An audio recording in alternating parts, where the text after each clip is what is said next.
नमस्कार, मैं स्मृति परासर और आप देख रहे हैं भारत तथ्य। सबसे बड़ी और अहम खबर देश की राजधानी दिल्ली से सामने आई है, जहां केंद्रीय वित्त मंत्री निर्मला सीतारमण ने संसद में केंद्रीय बजट 2026 प्रस्तुत किया। इस बजट के साथ ही उन्होंने भारतीय संसदीय इतिहास में एक नया अध्याय जोड़ दिया है। निर्मला सीतारमण ने लगातार 9वीं बार केंद्रीय बजट पेश कर एक ऐतिहासिक कीर्तिमान स्थापित किया है। लगातार 9 वर्षों तक देश का बजट प्रस्तुत करना केवल एक संयोग नहीं, बल्कि यह उनके अनुभव, नेतृत्व क्षमता और आर्थिक समझ को दर्शाता है। बजट 2026 को सरकार ने विकासोन्मुख, समावेशी और भविष्य की जरूरतों पर केंद्रित बजट बताया है। इस बजट में देश के हर वर्ग को साथ लेकर आगे बढ़ने की कोशिश की गई है। आइए विस्तार से जानते हैं बजट 2026 की कुछ प्रमुख बातें। वित्त मंत्री निर्मला सीतारमण द्वारा प्रस्तुत बजट 2026 में सरकार ने देश की आर्थिक स्थिति को और मजबूत बनाने का स्पष्ट रोड मैप पेश किया है। इस बजट की सबसे बड़ी विशेषता यह है कि इसमें गरीब, किसान, युवा और महिलाओं को विकास का केंद्र बिंदु बनाया गया है। सबसे पहले बात करें कृषि क्षेत्र की, तो सरकार ने किसानों की आय बढ़ाने के लिए कई अहम घोषणाएं की हैं। आधुनिक कृषि तकनीकों को बढ़ाना, सिंचाई सुविधाओं का विस्तार और ग्रामीण बुनियादी ढांचे को मजबूत करने पर विशेष जोर दिया गया है। सरकार का लक्ष्य है कि किसान केवल अन्नदाता ही नहीं, बल्कि आत्मनिर्भर उद्यमी भी बने। बजट 2026 में शिक्षा को भी विशेष प्राथमिकता दी गई है। डिजिटल शिक्षा को बढ़ावा देने, विद्यालयों और उच्च शिक्षण संस्थानों में आधुनिक सुविधाएं उपलब्ध कराने तथा कौशल विकास कार्यक्रमों को मजबूत करने की बात कही गई है। सरकार का मानना है कि शिक्षित और कुशल युवा ही देश की सबसे बड़ी पूंजी है। युवाओं के लिए रोजगार सृजन इस बजट का एक महत्वपूर्ण हिस्सा है। स्टार्टअप, नवाचार और स्वरोजगार को प्रोत्साहित करने के लिए नई योजनाओं की घोषणा की गई है। इससे युवाओं को न केवल रोजगार मिलेगा, बल्कि वे रोजगार देने वाले भी बन सकेंगे। महिलाओं के सशक्तिकरण को लेकर भी बजट 2026 में कई अहम कदम उठाए गए हैं। महिला शिक्षा, स्वास्थ्य सेवाओं, सुरक्षा और स्वरोजगार को बढ़ावा देने के लिए विशेष योजनाएं शामिल की गई हैं। सरकार का स्पष्ट संदेश है कि नारी शक्ति के बिना राष्ट्र निर्माण संभव नहीं है। इसके साथ ही स्वास्थ्य क्षेत्र में बुनियादी ढांचे को मजबूत करने और आम नागरिकों तक बेहतर स्वास्थ्य सेवाएं पहुंचाने पर भी विशेष ध्यान दिया गया है। इससे समाज के कमजोर वर्गों को सीधा लाभ मिलने की उम्मीद है। बजट 2026 में पर्यावरण संरक्षण और टिकाऊ विकास को भी अहम स्थान दिया गया है। हरित ऊर्जा, स्वच्छ ईंधन और पर्यावरण संतुलन बनाए रखने के लिए सरकार ने कई नई पहल की घोषणा की है। इसका उद्देश्य आर्थिक विकास के साथ साथ प्रकृति की रक्षा करना है। विशेषज्ञों का मानना है कि लगातार 9वीं बार बजट पेश करना वित्त मंत्री निर्मला सीतारमण के प्रशासनिक अनुभव और आर्थिक नीति की निरंतरता को दर्शाता है। यह बजट भारत को आत्मनिर्भर और विकसित राष्ट्र बनाने की दिशा में एक मजबूत कदम साबित हो सकता है। तो कुल मिलाकर बजट 2026 को देश के सर्वांगीण विकास का बजट कहा जा सकता है। यह बजट न केवल वर्तमान की जरूरतों को पूरा करता है, बल्कि भविष्य की चुनौतियों के लिए भी देश को तैयार करने का प्रयास करता है।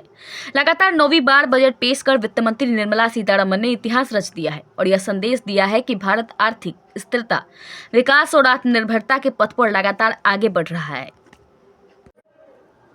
अब जानते हैं क्या हुआ सस्ता और क्या हुआ महंगा। वित्त मंत्री निर्मला सीतारमण ने रविवार को केंद्रीय बजट 2026-27 पेश कर दिया है। यह नरेंद्र मोदी के नेतृत्व वाली सरकार का 15वां बजट है। साथ ही यह राष्ट्रीय लोकतांत्रिक गठबंधन एनडीए के 2024 में लगातार तीसरी बार सत्ता में आने के बाद दूसरा पूर्ण बजट है। सीतारमण लगातार 9वीं बार संसद में बजट पेश करने वाली देश की पहली महिला वित्त मंत्री बन गई हैं। वित्त मंत्री सीतारमण ने पेश किए गए बजट में बायोफार्मा शक्ति स्कीम का ऐलान किया है।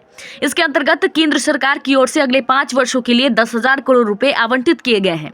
आइए जानते हैं इस बजट में आम आदमी के लिए कहां राहत भरी खबर आई है और कहां उसे झटका लगा है। दवाएं होंगी सस्ती। देश के आम बजट में वित्त मंत्री निर्मला सीतारमण ने आम लोगों के लिए बड़ी राहत दी है। बजट में ऐलान किया गया है कि डायबिटीज और कैंसर जैसी गंभीर बीमारियों के इलाज में इस्तेमाल होने वाली दवाइयां सस्ती होंगी। इससे लाखों मरीजों पर पड़ने वाला आर्थिक बोझ कम होने की उम्मीद है। स्मार्टफोन और टैबलेट सस्ते।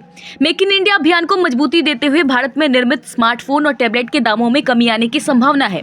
सरकार के इस कदम से न केवल घरेलू विनिर्माण को प्रोत्साहन मिलेगा, बल्कि उपभोक्ताओं को भी किफायती दरों पर इलेक्ट्रॉनिक उत्पाद उपलब्ध हो सकेंगे। खेल इक्विपमेंट और पर सरकार का खास फोकस।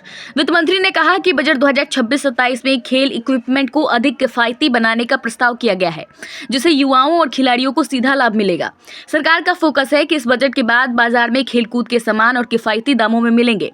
यानी इस बजट के बाद खेलकूद के सामान सस्ते होंगे। सस्ती हुई चीज है, लेदर से बने प्रोडक्ट सस्ते होंगे। मोबाइल फोन और इलेक्ट्रॉनिक्स व्हीकल यानी कि ईवी की बैटरी सस्ती होगी। माइक्रोवेव ओवन सस्ता होगा। कैंसर की 17 दवाएं सस्ती होंगी। सोलर पैनल के दाम घटेंगे। अल्कोहलिक लीकर स्क्रैप और कुछ minerals tax collected on source TCS को 5% से घटाकर 2% कर दी गई है। महंगी हुई चीजों में शामिल है इनकम टैक्स में गलत जानकारी देना, टैक्स की रकम के 100% के बराबर पेनल्टी, चल संपत्ति का खुलासा न करना, अब इस पर पेनल्टी लगेगी, स्टॉक ऑप्शंस और futures trading, securities transaction tax 0.02% से बढ़ाकर 0.05% किया गया। इसके अलावा जिन सेक्टर्स में कस्टम ड्यूटी में बढ़ोतरी की गई है उसमें यानी जो चीजें महंगी होने वाली है उनमें सबसे ऊपर शराब, स्क्रैप और खनिज शामिल है। वित्त मंत्री निर्मला सीतारमण ने 1 फरवरी 2026 को बजट 2026 पेश किया है। लगातार 9वीं बार आम बजट पेश करने वाली वे भारत की पहली महिला वित्त मंत्री हैं। शिक्षा के क्षेत्र सरकार से नेशनल एजुकेशन पॉलिसी NEP 2020 के लक्ष्यों के अनुरूप GDP का 6% खर्च बढ़ाने का आग्रह कर रहा है।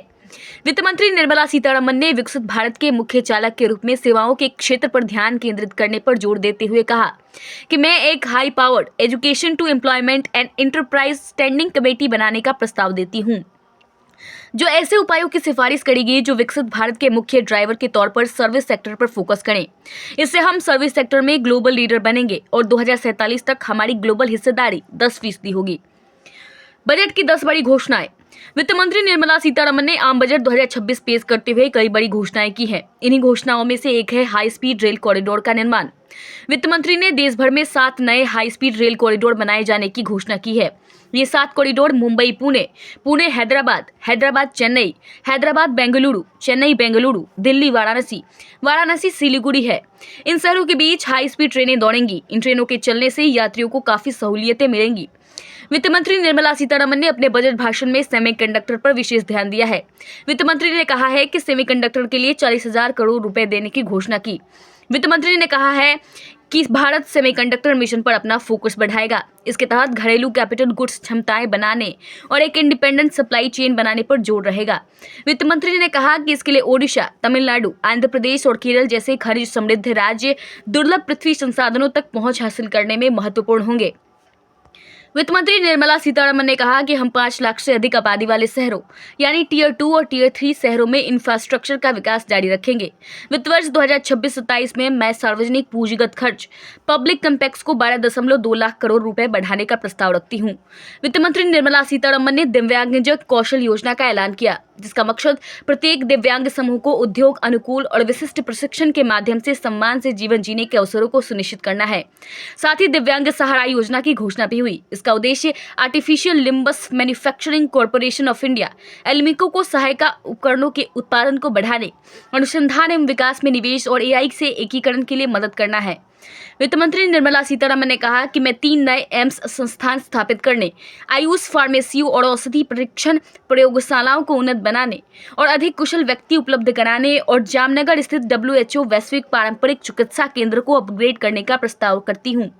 वित्त मंत्री निर्मला सीतारमण ने कहा कि भारत को मेडिकल टूरिज्म हब के रूप में बढ़ावा देने के लिए मैं देश में 5 क्षेत्रीय हब स्थापित करने हेतु राज्यों को सहायता देने की एक योजना का प्रस्ताव करती हूं। साथ ही 50% जिला अस्पतालों में इमरजेंसी और ट्रॉमा सेंटर की स्थापना करेंगे। इसके अलावा 5 पूर्वादय राज्यों में 5 पर्यटन स्थल का निर्माण करेंगे, मंदिरों और मठों का संरक्षण करेंगे।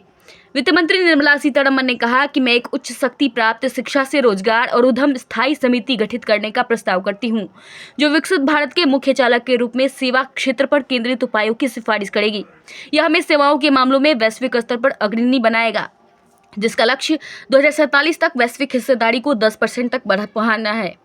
वित्त मंत्री निर्मला सीतारमण ने कहा कि भारत के बाहर रहने वाले व्यक्तिगत निवासियों PROI को पोर्टफोलियो निवेश योजना PIS के माध्यम से सूचीबद्ध भारतीय कंपनियों के इक्विटी इंस्ट्रूमेंट्स में निवेश करने की अनुमति दी जाएगी।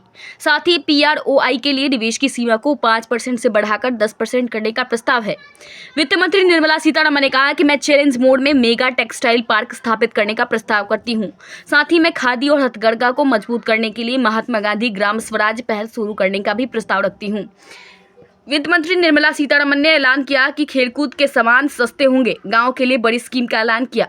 महात्मा गांधी रोजगार का ऐलान, SME के लिए 10,000 करोड़ रुपए का ऐलान।